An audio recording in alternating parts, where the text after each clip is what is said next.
I'm diving deep into the recent elections to figure out what went wrong for the Democrats, and I'm challenging myself to uncover the key mistakes they made.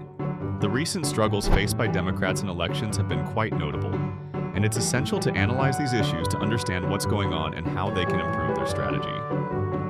Democrats encountered significant challenges in the recent elections, such as low voter turnout and ineffective messaging.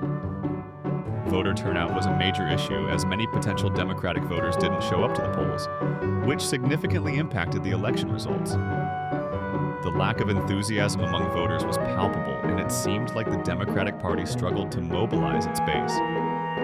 The Democratic Party's messaging was also criticized for being unclear and inconsistent, which made it difficult for voters to understand their platform and vision.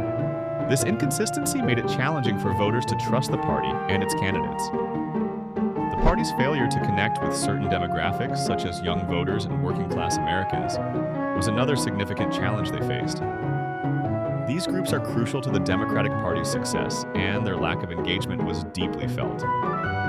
The opposition's strategies also played a significant role in the Democratic Party's struggles, as they were able to effectively capitalize on the party's weaknesses and create a narrative that resonated with voters.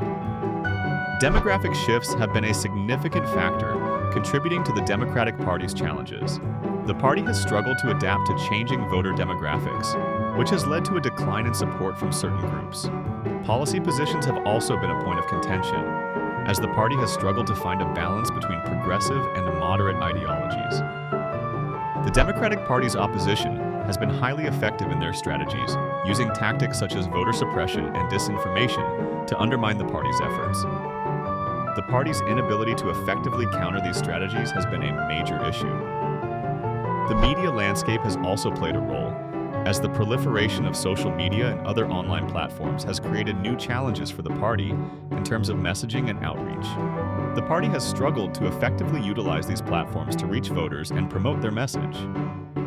The Democratic Party's internal conflicts have also been a significant factor, as different factions within the party have struggled to find common ground and present a unified front. The 2020 presidential election is a prime example of what went wrong for the Democrats.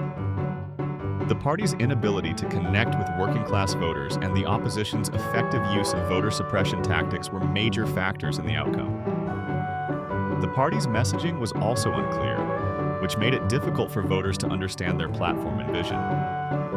The Democratic Party's failure to invest in voter turnout efforts was another significant mistake. The party relied too heavily on social media and other online platforms, which were not effective in reaching certain demographics. The party's lack of a clear policy agenda was also a major issue, as voters were unsure of what the party stood for and what they would do if elected. This lack of clarity made it difficult for voters to trust the party and its candidates. The opposition's effective use of disinformation and propaganda was also a significant factor, as it created a narrative that resonated with voters and undermined the Democratic Party's efforts. The key points discussed in this video are the significant challenges faced by the Democratic Party in recent elections, including low voter turnout, ineffective messaging, and demographic shifts. The party's inability to adapt to changing voter demographics and their internal conflicts have been major issues. I'd love to hear your thoughts on the topic, so be sure to share them in the comments below. If you're interested in more political analysis, check out my other video on the impact of social media on elections.